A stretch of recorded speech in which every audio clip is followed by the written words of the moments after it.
Olá, está começando mais um programa Conexão Caxias, diretamente dos estúdios da Focus, a nossa parceira.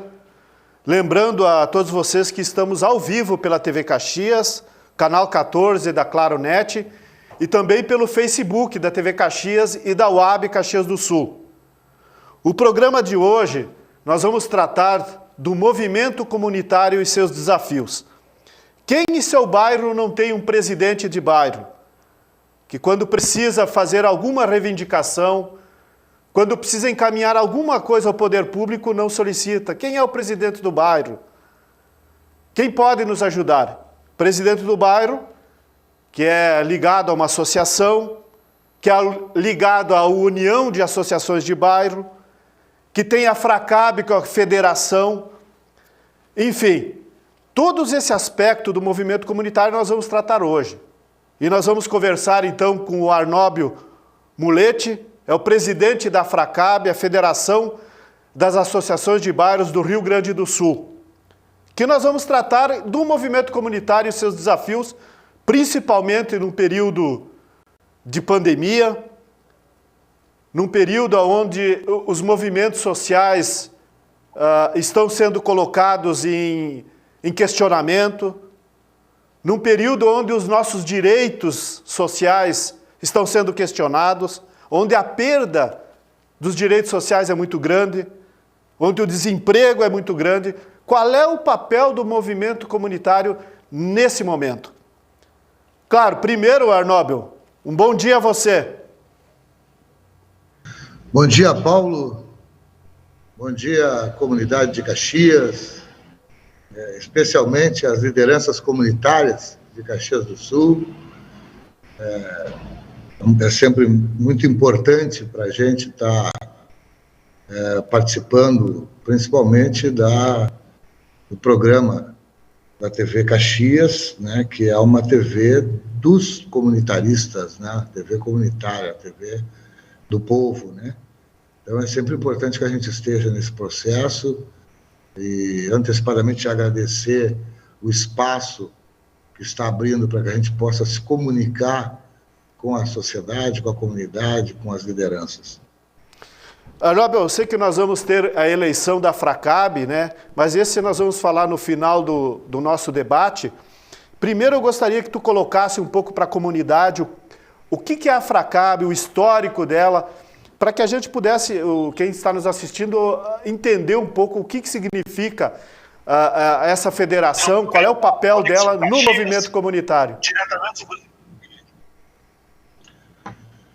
Bom, a FRACAB tem, dia 13 de setembro, agora a FRACAB completa 62 anos de existência.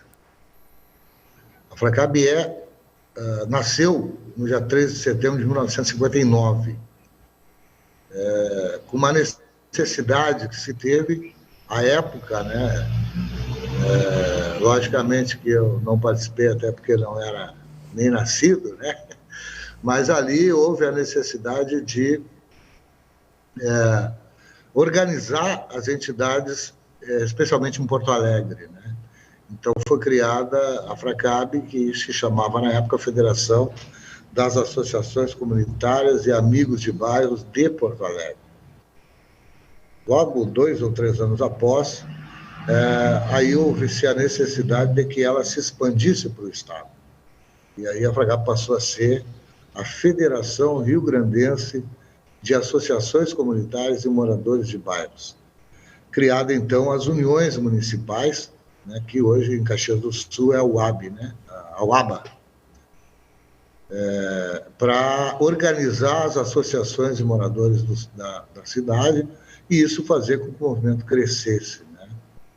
E isso veio, posteriormente a isso, as organizações nacionais. E a FRACAB tem um processo de luta muito grande, né? Uma das suas principais bandeiras, por exemplo, é a questão da habitação. Em 1984, né, quando a gente pega de surpresa pelo extinto BNH, né, que reajustou as prestações do sistema financeiro em mais de 240%, enquanto se tinha tido um reajuste de salário que não ultrapassava 20%. E isso deixou as pessoas inviabilizadas de pagarem as suas prestações dos seus imóveis, né? A Fracab ajuizou aqui no estado do Rio Grande do Sul mais de 100 mil ações, que garantiu que as pessoas pudessem se manter pagando e pagando corretamente o que efetivamente era justo, né? E no país inteiro, em torno de 1 milhão de ações, né, que garantiu isso, não só no estado, como no país todo. Depois, em 1987, por exemplo, são algumas lutas assim que foram marcantes, né? E a gente precisava 86, 87. Houve-se um reajuste no transporte coletivo intermunicipal, e na época, o transporte coletivo intermunicipal era também transporte coletivo metropolitano, né?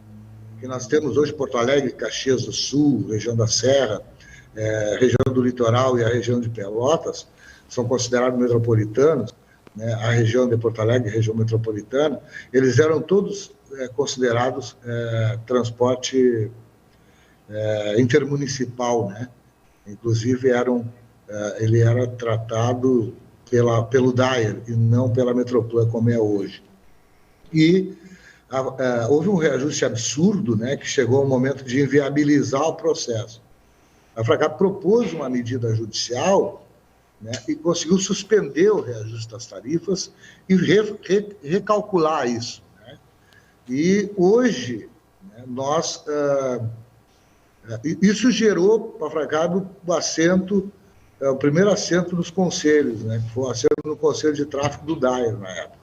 Hoje a Fracab participa, tem Conselho de Tráfego do DAER, Conselho Metropolitano, da Metroplan, Conselho de Saúde, inclusive com 2 assentos, enfim, todos os conselhos estaduais, né, que é o que nós chamamos de controle social, são representação da Fracab, Conselho da RGE, Conselho da CE, enfim, né?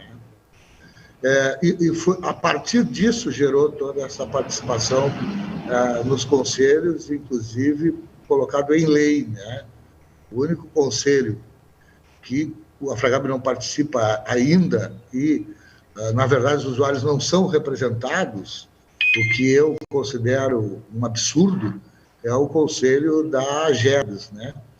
Porque, veja bem, ali tu tem a representação de todos os setores, dos empresários do transporte, dos empresários da construção, dos empresários rodoviários, né? E não tem a representação dos usuários, que são os maiores interessados no processo. Então, isso é uma distorção na criação da AGERGS, que nos deixou os usuários sem isso, e nós estamos brigando por isso já há um bom tempo, desde que começou o mandato em 2017.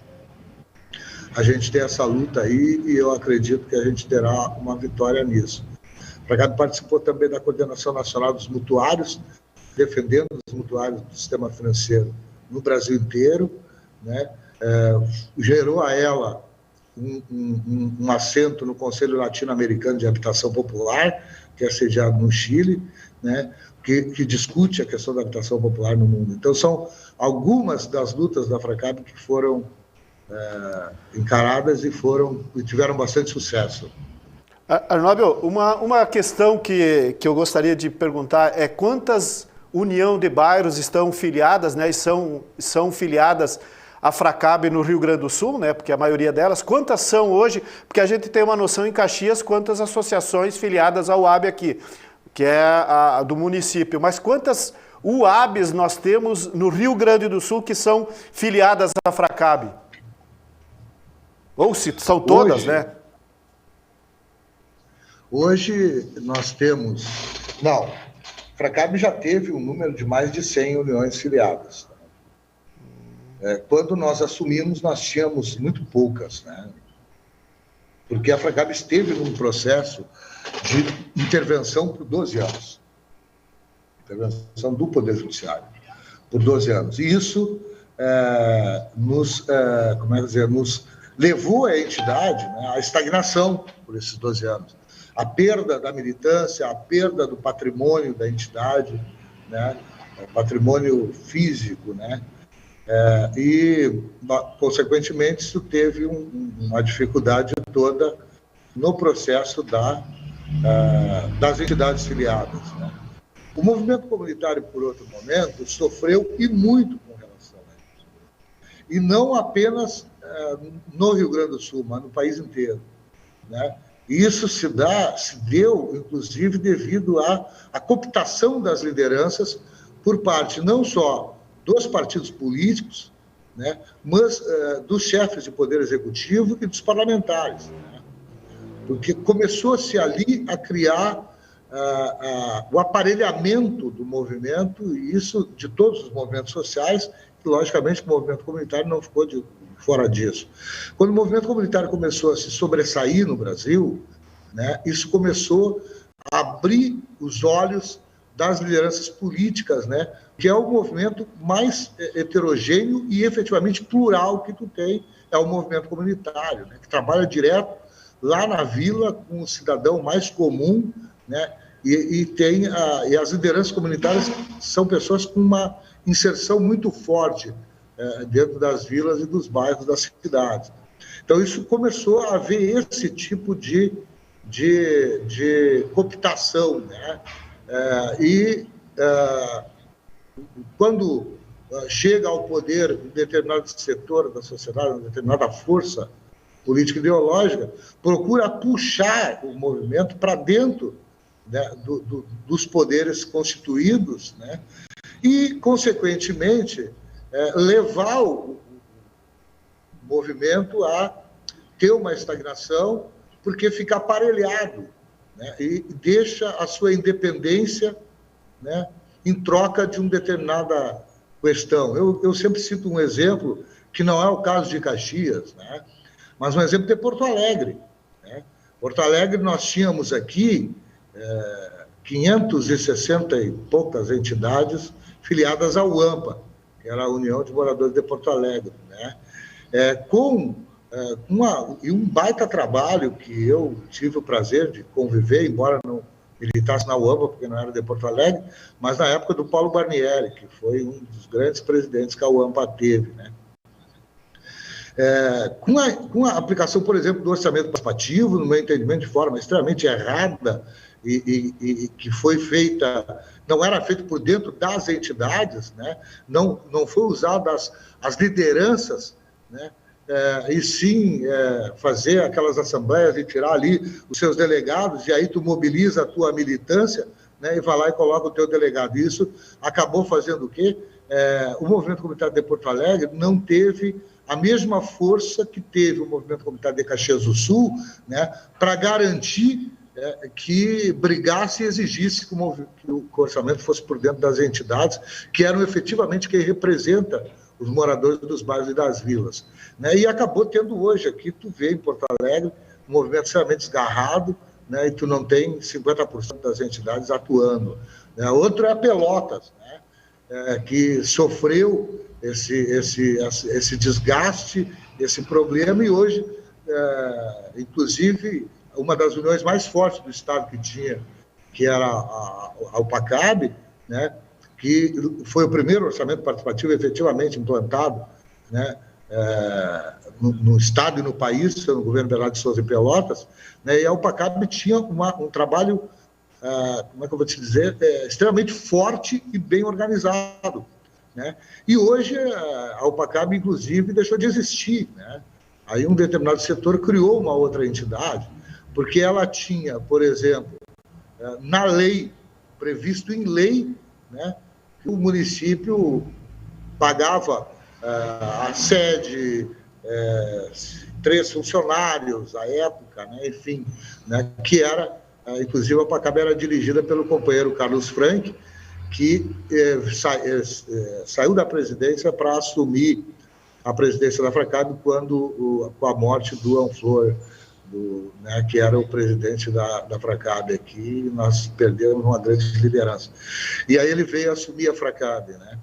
E a UPACAB continuou funcionando de forma muito forte, União de fazer uma assembleia da União, não é uma assembleia do bairro, uma assembleia da União, e botar 4.000 pessoas.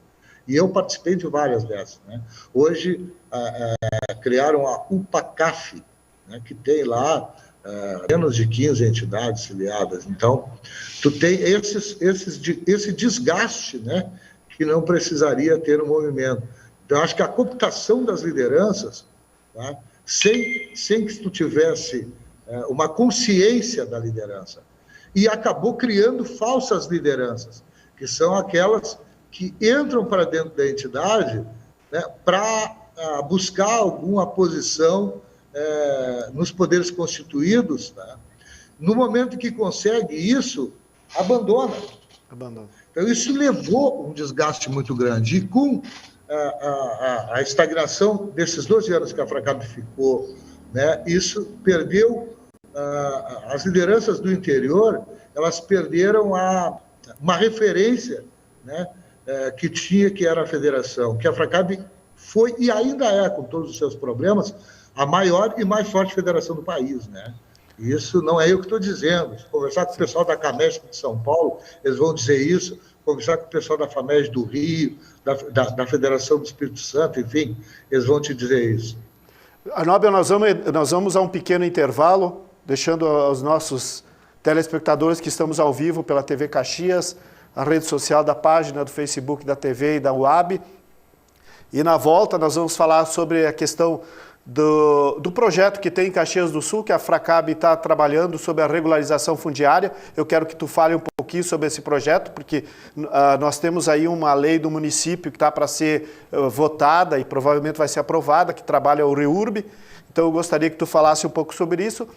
A Mais Bela Comunitária, que a FRACAB sempre todo ano faz, e também, principalmente, sobre as eleições e a proposta da nova direção, que a nova direção pretende ter, porque a gente sabe que tem chapa única, pretende apresentar para a comunidade a partir da eleição que teremos. Então, vamos a um breve intervalo e já voltamos.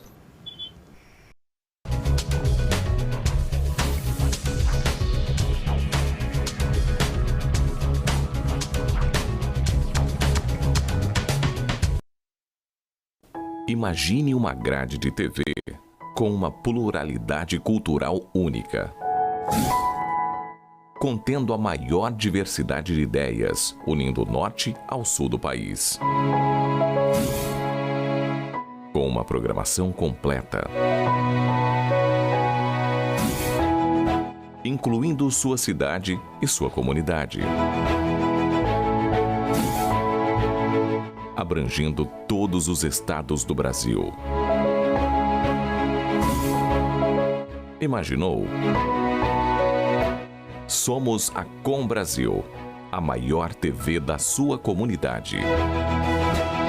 Tudo o que é bom, com Brasil, fica melhor.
Estamos de volta com o programa Conexão Caxias, ao vivo pela TV Caxias, pela página do Facebook, TV Caxias, e o UAB também está transmitindo esse programa. Hoje estamos falando sobre os desafios do movimento comunitário e o nosso entrevistado nesse momento é o presidente da FRACAB, Arnóbio Muletti, que fala um pouco sobre os desafios, né, do movimento comunitário, mas agora, nesse momento, Arnóbio, nós vamos conversar contigo, nós queremos que tu explique um pouquinho sobre o projeto que a Fracab está desenvolvendo em Caxias do Sul, em parceria com a UAB, sobre a regularização fundiária, até porque o município está com um projeto de lei, né, que trata do REURB também, dessa questão toda, para começar a trabalhar de forma mais acelerada a regularização fundiária, porque é um problema muito grande em Caxias do Sul, as pessoas não têm acesso às suas escrituras, e é histórico, tem bairros aí que tem mais...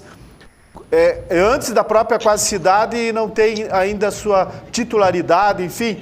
Todo esse processo eu gostaria que tu explicasse aí para a comunidade o que a Fracab está desenvolvendo juntamente com a UAB sobre isso. Como eu disse antes, uma das bandeiras da Fracab, das principais bandeiras da Fracab, sempre foi a questão da habitação. A regularização, as áreas irregulares, elas são contadas como déficit habitacional, né? Porque a casa que a pessoa constrói em cima de uma área irregular, ela não existe, né? É como não existe. Caxias do Sul tem, assim como o Rio Grande do Sul todo e o Brasil, um número excessivo de áreas irregulares. E a Fracab sempre trabalhou isso, mas tinha muita dificuldade para fazer isso, porque era muito difícil regularizar as áreas, né, porque elas ficavam sempre atreladas ao poder público. A instalação da lei da REURB, em 2017, garante que a sociedade civil possa propor a regularização da área. Então, a associação do bairro pode propor no seu bairro, a união de moradores pode propor em qualquer bairro da cidade e a Fracab pode propor em qualquer bairro do estado. Tendo isso e essa possibilidade, inclusive o processo de aprovação, é isso que Caxias do Sul construiu essa lei, porque o processo de aprovação dos projetos de regularização proposto pelas sociedades civil, elas são feitas exclusivamente dentro do município. Elas não dependem da FEPLAN, não dependem de absolutamente nada do Estado ou fora dele. É tudo dentro do município. Então, Caxias, inclusive, construiu um projeto de lei, eu conheci o projeto está bem encaminhado, bem articulado ali, né, com o pessoal da regularização, que trabalha isso aí, que é a Secretaria do João, agora esqueci o nome do procurador ali, mas que também a gente tem um diálogo muito bom com eles, né?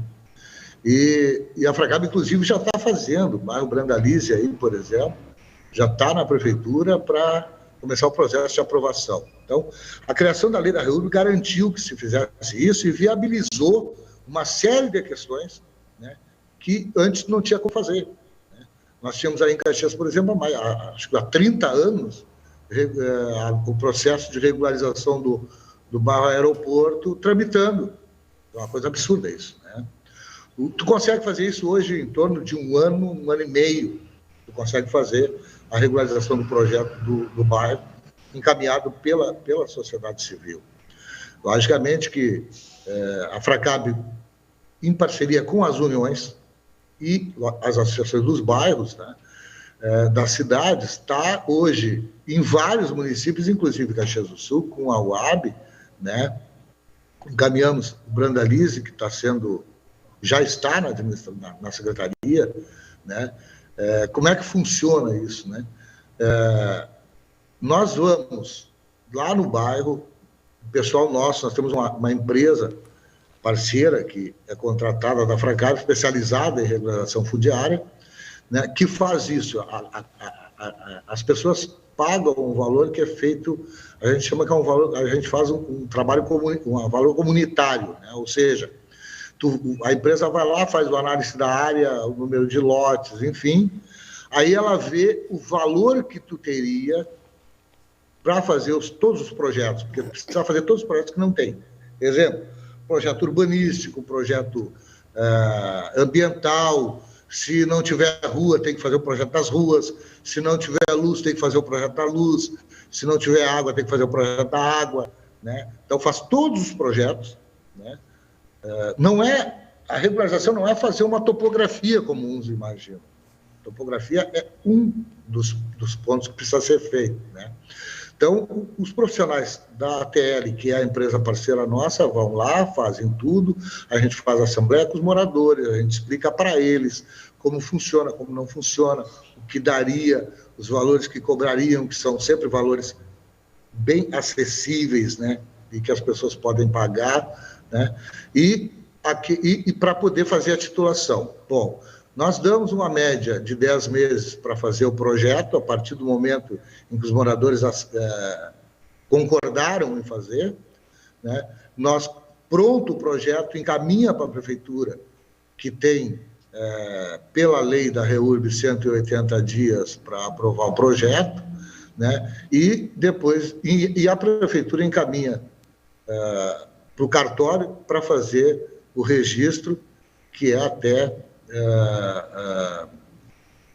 tem 30 mais 30, né, dias para entregar para o município a CRF, que seria o título de propriedade dos imóveis, né? Então, o cidadão sai dali, entre 1 ano e meio, no máximo 2 anos, ele está com o título de propriedade, que é o que as pessoas chamam de escritura na mão. Então, isso é um trabalho importantíssimo, porque hoje, o cara que está numa área irregular, e a maioria de Caxias não é ocupação. A maioria de Caxias comprou a área.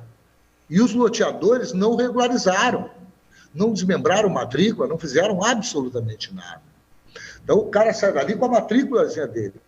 E hoje tu pega, por exemplo, no inventário, um imóvel que é irregular, não entra no inventário, porque não é dele, não é da pessoa, né? Eu costumo dizer isso. Tu tem hoje uma série de projetos na Caixa Federal, através do sistema financeiro, que garante...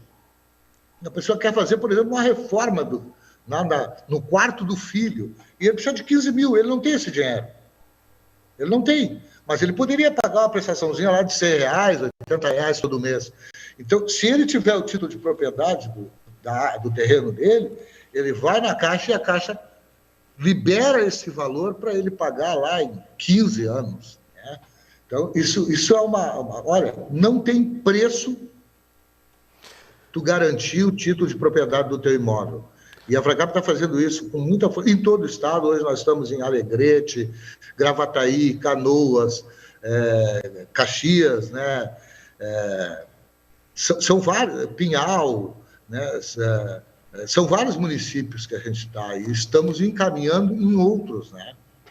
Bem, Anóbio, inclusive eu queria aproveitar isso para quem está nos assistindo, para que todo presidente de bairro, as lideranças comunitárias prestem atenção nesse aspecto, porque agora que o município vai aprovar o projeto, quando você for encaminhar, porque o bairro vai ter que contratar uma entidade para fazer essa regularização, ligue para a UAB, fale com a Fracab, vá nesses órgãos que sempre deram apoio antes de começar a contratar algum aí maluco na rua aí que vai... Porque tudo tem custo, né? As pessoas precisam se movimentar para fazer funcionar, tem burocracia.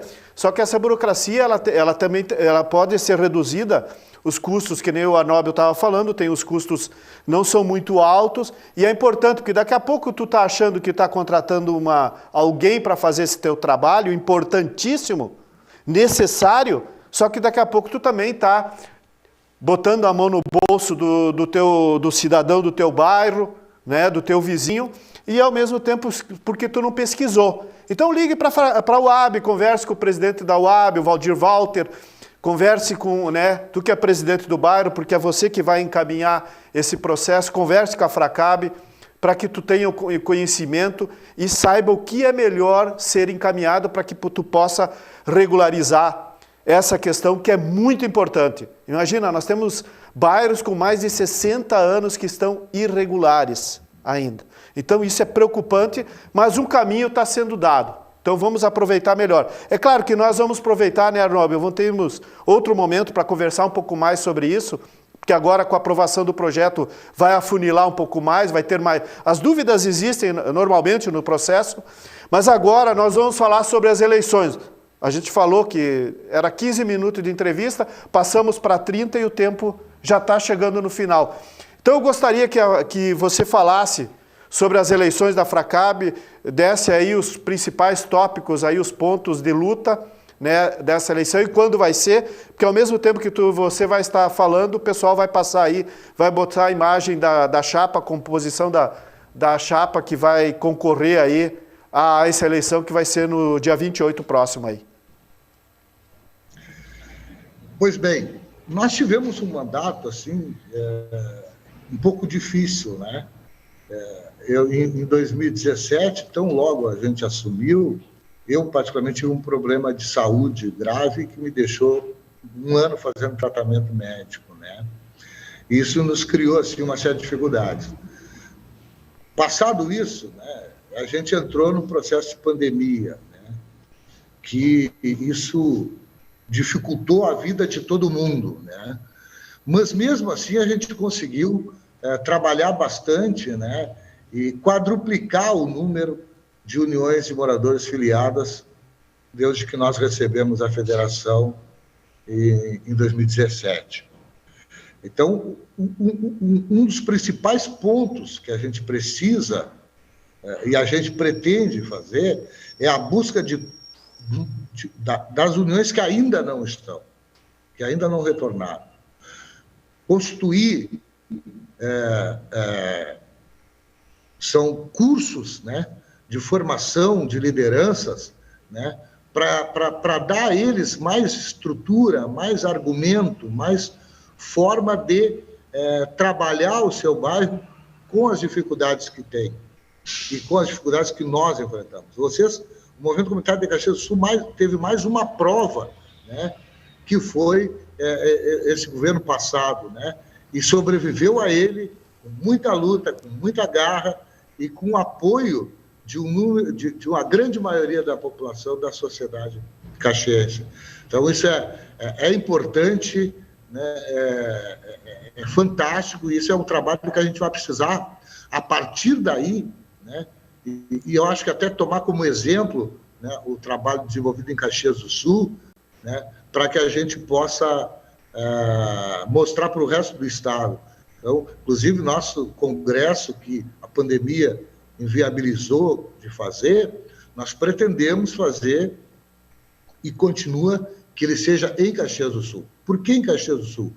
Para oportunizar, inclusive, as lideranças dos outros municípios, tá, poderem ver e poderem assistir melhor, mais próximo, o trabalho que é feito em Caxias do Sul há muitos anos. Eu, particularmente, acompanho a União de Caxias do Sul, o trabalho do movimento comunitário desde 1974, né? Mas olha quantas pessoas de grandes lutas passaram aí pela presidência da UAB, o Anflor, o Monteiro, né, que foi vice-presidente da Fracab, inclusive, Paulo Delazenha, Eloy Friso, o Paulo Salsen, o Valdir Walter, o Flávio Antônio Fernandes, enfim, são uma série de lideranças, grandes lideranças que a gente teve, que a gente tem até hoje em Caxias do Sul. Então, nós temos projeto que a gente está discutindo de organização para tentar garantir alguma estrutura para as uniões e para as associações de bairro. Aqui, infelizmente, tudo depende de estrutura financeira, né? E a Fracab tem uma dificuldade financeira, assim como tem a UAB, assim como tem a Associação do Bairro, porque ela também não tem fonte de renda, né? E a dificuldade, inclusive, de discutir com o governo do Estado é enorme, porque é um governo que não discute com os movimentos sociais, que não quer ter relação com os movimentos sociais, né? Então, é um governo muito difícil, né, de se trabalhar, né, e de conseguir encaminhar as lutas do povo, a relação com ele. Nós sempre tivemos uma boa relação com os governos, de sentar e até de falar por telefone, né, as nossas demandas. Com esse governo não se consegue fazer isso, né? Então, são metas que a gente tem, e eu acho que uma delas é garantir que o movimento comunitário esteja à frente de todas as lutas. Porque o movimento comunitário é a base, e ele precisa ser a base das transformações sociais, porque é ele que consegue aglutinar todos os setores da sociedade, né? Todos os pensamentos diferentes, todas as ideias diferentes estão aglutinadas dentro do movimento comunitário, diferentemente do movimento sindical, diferentemente de todos os demais movimentos sociais, porque ele consegue aglutinar, inclusive, as lideranças dos demais movimentos sociais. Então, é preciso que a gente tenha isso como uma linha de frente para garantir que a organização do movimento comunitário volte a ter, especialmente no Rio Grande do Sul, né, o que a gente teve lá até meados de 2000, de 99, 2000, né, que aí em 2002, se não me engano, falha a memória, foi quando se teve aí as dificuldades, entrou 2002, se não me engano, que acabou tendo essa intervenção e criou esses problemas, né? Mas uma questão que eu acho que é importante, Paulo, e que Caxias do Sul tem um compromisso, né? Eu disse isso para o Valdir, e estou dizendo para ti agora, é a questão da Mais Bela Comunitária. Tá? A Mais Bela Comunitária tem um processo que é importante, que é a busca da juventude para dentro do movimento. Ela não é uma coisa só, um concurso, pura e simplesmente um concurso de beleza, não. Ela passa as meninas passam por um processo de militância, de trabalhar dentro do movimento. E a prova disso, né, é que hoje na vice-presidência, na segunda vice-presidência, que é a vice-presidência departamental, né, participa uma menina que é a atual Mais Bela Comunitária do Estado, né, e que milita, que está dentro das associações de bairro, do bairro dela, que coisa incrível, mas deu 18 anos de idade. Né? Ela é de Cruz Alta, e em Cruz Alta eles tinham lá a infantil, a juvenil, e eles iam fazendo tudo isso, e com isso trouxeram ela para dentro do movimento. E ela é uma militante ativa do movimento, e hoje está aí, inclusive, participando da direção da Fracada. Então, isso demonstra a importância disso, e Caxias tem que voltar a participar com urgência. Bom, Anóbio, assim, então a eleição é dia 28, quem pode participar são os presidentes de bairro, né? Então, claro, todas as UABs vão estar movimentando para que os presidentes possam poder votar. É muito importante o presidente votar, está demonstrando, respeitando a democracia, demonstrando o interesse para que a entidade continue funcionando, nos representando, né, representando o movimento comunitário.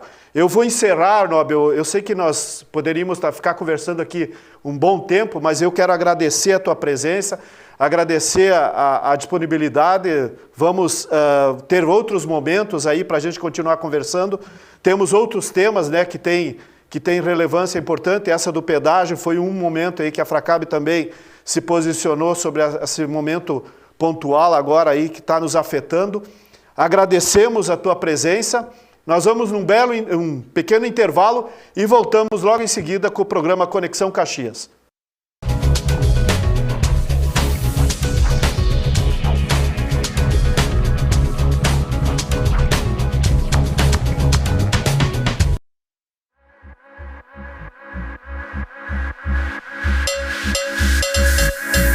Keep calling.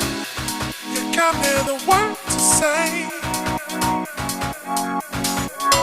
Free falling, don't wanna lose my place. Free falling, free falling, free falling.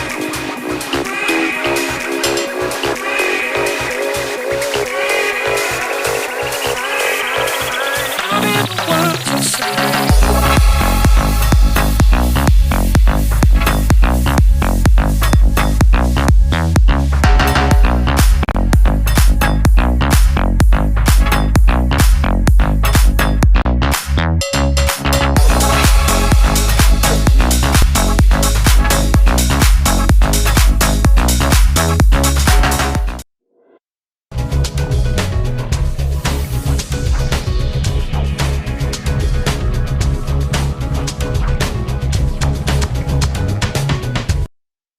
Estamos de volta aqui nos estúdios da Focus, nossa parceira da TV Caxias, diretamente na TV Caxias, na página da TV Caxias e na página da UAB. Dando seguimento ao nosso debate, à nossa entrevista, nós vamos agora conversar com o secretário-geral da CONAN, que é a Confederação Nacional das Associações de Moradores de Bairro. Nós tivemos uma conversa anterior com a Fracab, que é a Federação do Rio Grande do Sul, agora com a CONAN, que agrega no Brasil todo, né, as federações e confederações de moradores de bairro. Bom dia, Jordaci, tudo bem? Bom dia, Paulo, tudo bem? Agradecer aí a você, mas essa oportunidade de falar aí em Caxias, né? Para mim, eu tenho um carinho especial, já estive aí e queria abrir a entrevista dizendo que provavelmente esse final de mês eu estarei aí em Porto Alegre e se der um tempinho vou dar um pulo aí em Caxias, sim. Obrigado, Jordaci. Será bem-vindo aqui para tomar aquele vinho novamente aí, tá? Jordaci, eu gostaria que tu colocasse, porque nós precisamos, situar a realidade, né? Então eu gostaria que tu colocasse um pouco o histórico da Conan, né, para a sociedade, né, para eles entenderem o que significa, para depois nós entrarmos pontualmente no debate, né, das frentes de luta que a Conan está fazendo hoje no Brasil. Tá ok, Paulo, mas antes de te atender, eu queria abrir essa entrevista citando aqui alguns nomes, né? O nome do Vanderlei Silva, do Amapá, do Júlio Salas, do Amazonas, o Jovenildo, de São Paulo, a Dona Maria Dalva, aqui de Goiás, o Rafael Galvão, do Rio de Janeiro, a Enusa Mendonça, também aqui de Goiás, e aí, de Caxias, o nome do companheiro Sérgio Câmara. E por que eu quero abrir essa entrevista citando esses nomes? Porque nós vivemos um movimento grave no Brasil. E essas são algumas das percas que nós da Conan tivemos, né? Mas, Paulo, a Conan, ela é uma entidade que agrega as associações, as federações estaduais, os conselhos estaduais, a saúde, né? Nós atuamos muito forte na área de saúde, na área de reforma urbana. Estamos presentes nos 27 estados brasileiros, né? E hoje, principalmente, a nossa luta, a primeira que vem é vacina para todos, para que pessoas das nossas comunidades, nos nossos bairros, tenham a oportunidade de vida. Paralelo a isso, a gente atua na luta pela reforma urbana, na saúde, né? A saúde, inclusive, nós temos aí do Rio Grande do Sul, de Rosário, o companheiro Fernando, o popular Peixe. Peixe é o presidente do Conselho Nacional da Saúde e está lá representando a Conan. A gestão do companheiro Peixe foi tão boa, desmascarando este governo genocida que aí está, que o companheiro vai ser reconduzido na próxima eleição do Conselho. Então, a Conan tem várias contribuições para a sociedade brasileira. Quantas federações são filiadas hoje à Conan? Todos os estados hoje estão ligados? Porque a gente sabe, assim como tivemos a Fracab, problemas que são problemas políticos, são problemas estruturais, são problemas de pressão da própria sociedade, porque esses movimentos comunitários, eles tiveram ascendência muito forte ali no período da ditadura militar, depois tiveram uma queda em função da própria pressão, da cooptação. A Conan também sofreu esse problema. Como é que ela voltou a se organizar de novo? Eu gostaria que tu colocasse um pouco isso, Jordaci. Olha, na verdade, nós da Conan nunca deixamos de atuar, desde quando a entidade foi fundada na década de 80, né? Nós tivemos momentos muito fortes de atuação, mas vivemos também os refluxos, como você colocou. Aonde não tem as federações que nos representam, nós temos ligações com outras entidades, né? Então, a Conan está representada nos 27 estados brasileiros e no Distrito Federal, né? Então, Paulo, nesse sentido, por exemplo, eu acho, e já entrando um pouquinho na pauta, que um dos desafios da Conan é a reunificação do movimento comunitário. né? Eu, particularmente, defendo isso. Na década de 80, tivemos um grande problema onde companheiros que não compreenderam o processo saíram da CONAN, fundaram uma outra entidade.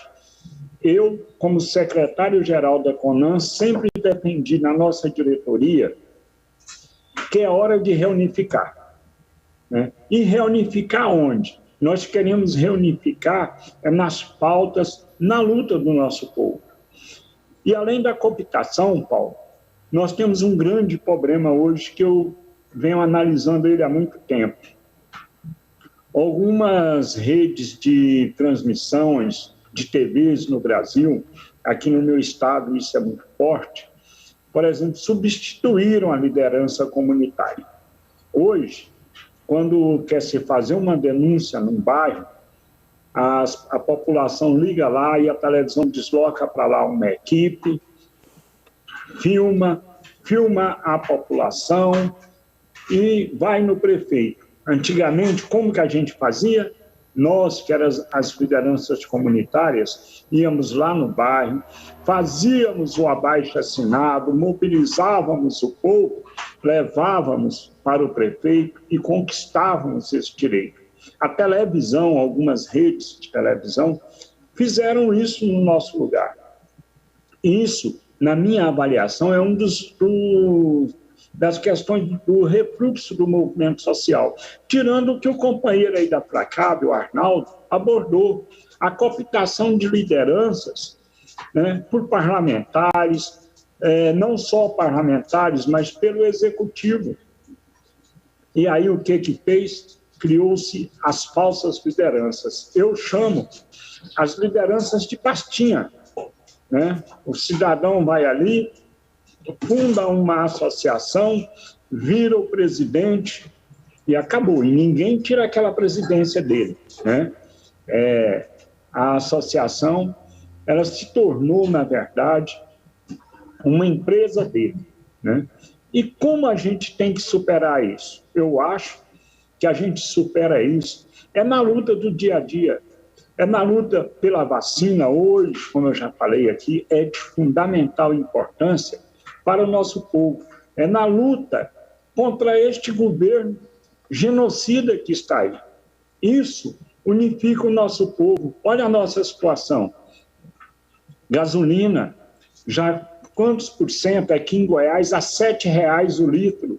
A carne, que era há poucos tempos atrás, eu peguei um Uber aqui esses dias e o motorista comentou comigo, moço, antigamente eu ia fazer o aniversário da minha filha, eu chamava a família e comprava uma carne boa.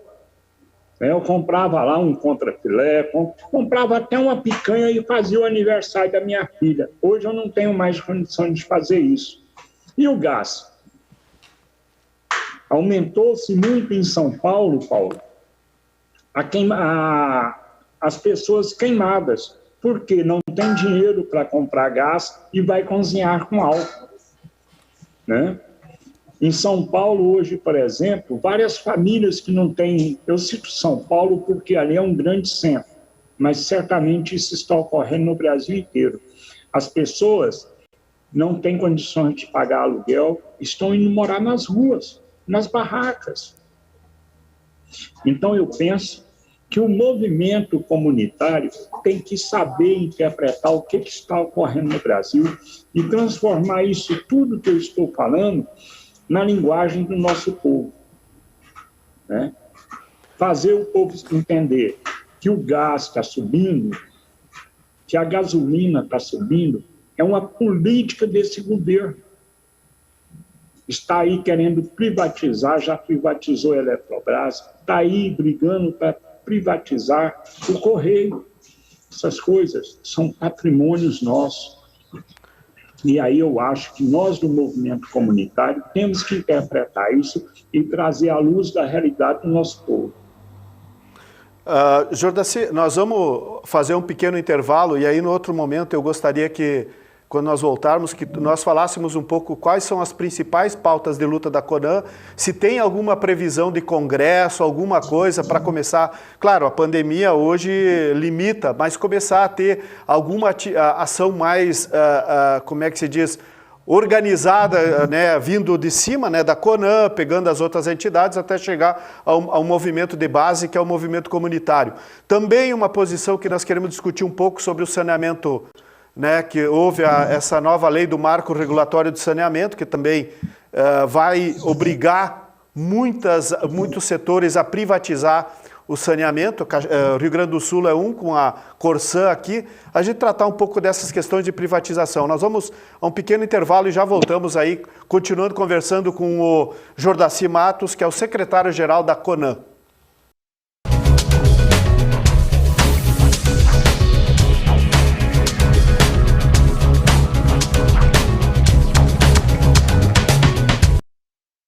Você já sabe, agora o documento anual do seu veículo é gerado pelo app Carteira Digital de Trânsito ou acessando os serviços digitais do Detran RS em rs.gov.br. Além disso, no site você também pode fazer apresentação de condutor, defesa e recurso de multa e defesa de suspensão e cassação, entre outros. Mais praticidade e agilidade onde você estiver. Detran RS e Governo do Rio Grande do Sul. Novas façanhas.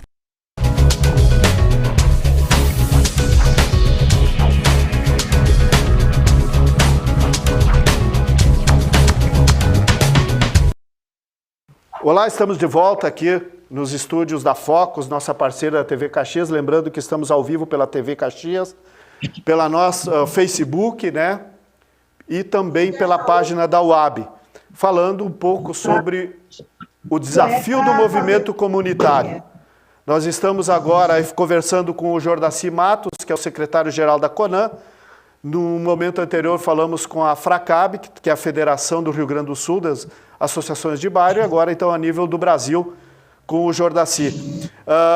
Jordaci, existe alguma previsão de algum congresso da CONAN, né, para começarmos a ter uma ação mais coletiva, do sentido vindo a nível nacional, estadual, as pautas, porque o que nos unifica mesmo são as pautas de luta, isso é óbvio. Então eu gostaria que tu desse um pouco esse aspecto geral, o que a CONAN está pensando para que a gente comece a ter uma luta mais unificada, para que a gente, porque é realmente o setor do movimento comunitário, ele abrange o número das pessoas que participam, são muito mais abrangentes do que é o movimento sindical, enfim, outros movimentos, né, que são mais específicos. Eu gostaria que tu colocasse um pouco essa visão geral, que tu acha que a CONAN, é possível a CONAN ter um pouco a rédea da condução desse processo. Paulo, quanto ao nosso congresso, já era para ter sido realizado, mas o mundo foi pego de surpresa com esse vírus, né? A CONAN, nós tomamos uma decisão convocamos um CONEA, que é o Conselho Nacional das Entidades de Base, correto? Esse CONEA reúne os diretores eleitos e as entidades filiadas. E nós prorrogamos por 1 ano o mandato da CONAN, né? E vamos ver como que vai ficar aí essa situação. Eu acredito que, embora a vacinação no Brasil está avançando muito lentamente, mas essa pandemia, Paulo, não é uma coisa simples, né? Começa aí as variantes. Aqui em Goiás nós já temos a Delta. Ontem surgiu aqui uma variante muito mais problemática do que a Delta, que é a Gama Plus, né? Então, a CONAN, a gente vai ver como que nós vamos realizar esse congresso. Eu acho que nós temos que realizar. Existe uma proposta da gente fazer um congresso virtual, mas estamos aguardando um pouco a avançar a questão das vacinas, né? Quanto às lutas, Paulo, nós entendemos, e queria te falar um negócio, Paulo. Nós temos uma avaliação que a nossa gestão, ela é vitoriosa. E por que ela é vitoriosa? Nós fizemos um congresso em 2017, em 2020 começou essa pandemia, mesmo assim, a gente mantém a Conan ativa, com vários problemas que afetam todas as entidades no Brasil, né? Mas fazemos reunião da executiva da Conan de 15 em 15 dias, sempre estamos conversando com as federações. Então, diante das possibilidades, a gente considera a nossa gestão vitoriosa. E o principal, não deixamos de encaminhar a luta do nosso povo. Participamos de vários fóruns, né? Como o da reforma urbana, a luta pelo despejo zero, e nós articulamos a luta da comunidade com o parlamento, né? Aí mesmo no Rio Grande do Sul, nós temos uma boa interlocução com o nosso deputado federal Pompeu de Matos, né? Que é um amigo nosso, é um amigo da Conan, né? Então, nós, quanto ao Congresso, nós temos a expectativa de, em janeiro, a gente definir essa pauta. As lutas da Conan, Paulo, na verdade, o pessoal acha o seguinte, quem constrói essa luta é a Conan.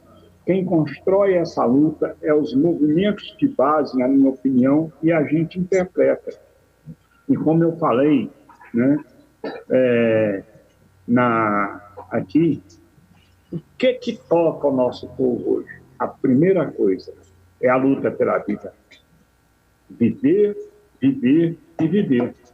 Porque esse vírus não é brincadeira. Eu mesmo, Paulo, fui contaminado, fiquei 12 dias no hospital, muito grave, entre a vida e a morte.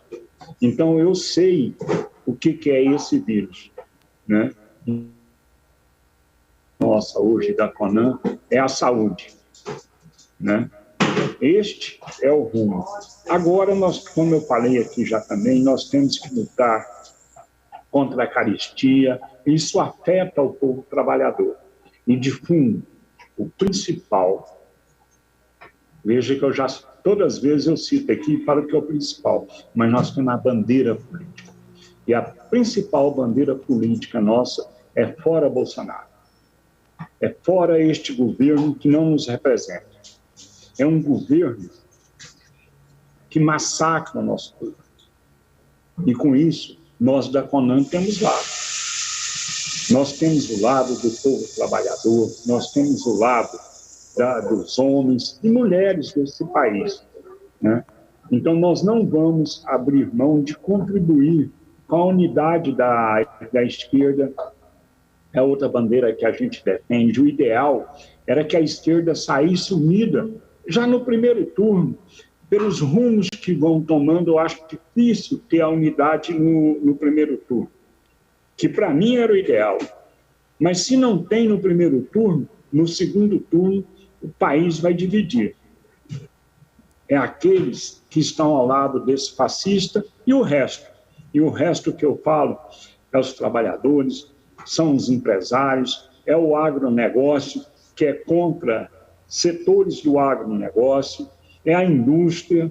Porque, veja bem, Paulo, um país que vinha crescendo na década passada, né? O que acontece hoje?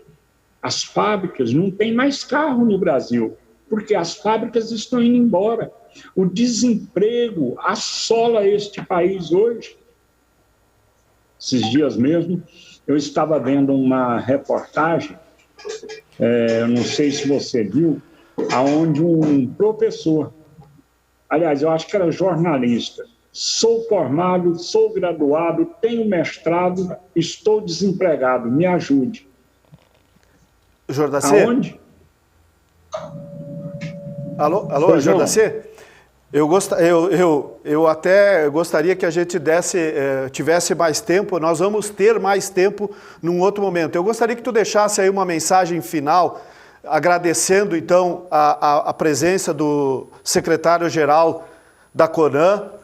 Nós também tivemos aí o presidente da Fracab falando sobre os desafios do movimento comunitário. É uma primeira conversa onde nós unificamos um pouco o debate, para que as pessoas tenham compreensão novamente, porque vai se perdendo com o tempo. um pouco essa noção de que existe toda uma luta exercida a nível nacional, estadual, o município é afetado, o cidadão é afetado. Então eu gostaria que tu deixasse uma mensagem final, agradecendo a tua presença e aguardando quando tiver vir aqui para o Rio Grande do Sul, a Porto Alegre, com certeza vai vir em Caxias, que vem aí fazer uma visita. Estaremos aguardando você aí na UAB, né? E também aí na cidade para tomar um bom de um vinho aí na Serra Gaúcha. Sua mensagem final aí, companheiro Jordaci Matos, que é o secretário-geral da CONAN.